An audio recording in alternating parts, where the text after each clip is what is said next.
এই মুহূর্তে আমি রয়েছি most visited tourist spot in Maheshkhali, এবং সেটা হচ্ছে আদিনাথ মন্দির। এই আদিনাথ মন্দির মহেশখালীর সবচেয়ে উঁচু পর্বত মৈনাক পাহাড়ের চূড়ায় অবস্থিত। অ্যান্ড আদিনাথ মন্দিরে প্রতিদিন প্রচুর টুরিস্ট আসে। এখানে টুরিস্ট আসার অন্যতম একটা কারণ হচ্ছে মন্দিরটা একদম মৈনাক পাহাড়ের চূড়ায় অবস্থিত। আমার হাতের বাম পাশে রয়েছে হচ্ছে নতুন জেটি। এই দুইটার কারণে হচ্ছে এই আদিনাথ মন্দিরে প্রচুর পরিমাণে টুরিস্ট আসে।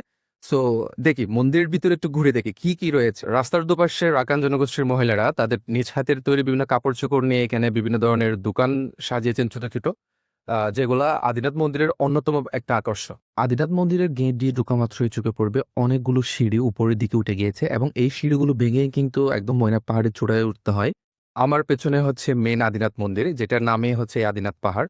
এবং এই আদিনাথ মন্দির হচ্ছে ভক্তকুলের জন্য অনেক বেশি স্যাক্রেড একটা প্লেস, সেজন্য সর্বসাধারণের জন্য এখানে প্রবেশ নিষেধ। শুধুমাত্র ভক্তকুলের জন্য এই মন্দির উন্মুক্ত। অ্যান্ড প্রতি বছর এখানে আদিনাথ মেলা হয়, যেটাকে আমরা তীর্থ মেলা বসে থাকি। তখন সারা বাংলাদেশ থেকে এখানে কিন্তু ভক্তকুল ছুটে আসে মন্দিরে ভক্তি প্রকাশ করার জন্য। তো এখন এখানে তীর্থ মেলা উপলক্ষে কিন্তু এখানে প্রতি বছর অনেক ধরনের স্টল বসে, অনেক ধরনের পসরা সাজানো হয়। মৈনাক পাহাড়ের একদম চূড়ায় রয়েছে অনেক সুন্দর একটা ফটো জোন, এবং এখানকার সবচেয়ে আকর্ষণীয় যেটা লেগেছে সেটা হচ্ছে একদম চূড়া থেকে আমাদের চোফলদণ্ডি দেখা যায়। চোফলদণ্ডিতে যে উইন্ড মিলগুলো রয়েছে ওইগুলো স্পষ্ট দেখা যায় এখান থেকে।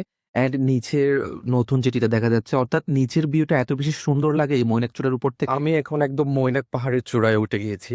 মৈনাক পাহাড়ের চূড়ায় এখানে আদিনাথ মন্দিরের পাশাপাশি কিন্তু রামসীতা মন্দিরও রয়েছে। দ্যাট মিনস এখানে মেন মন্দির হচ্ছে আদিনাথ মন্দির, যেটাকে একটা শিব মন্দির বলা হয়। তার পাশে আরেকটু উপরে রয়েছে হচ্ছে রামসীতা মন্দির। এখন আমি যাচ্ছি হচ্ছে বুদ্ধ জাদিতে। এখানে একটা বুদ্ধ জাদিও রয়েছে।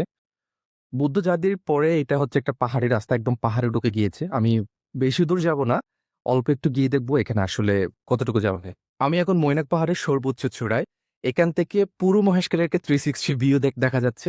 আমার পিছনে হচ্ছে পানবরজ এবং গহীন জঙ্গল, আর সামনেই হচ্ছে মহেশখালী। অ্যান্ড ফিলিংসটা অসাম। ফেরার পালা। Bye bye.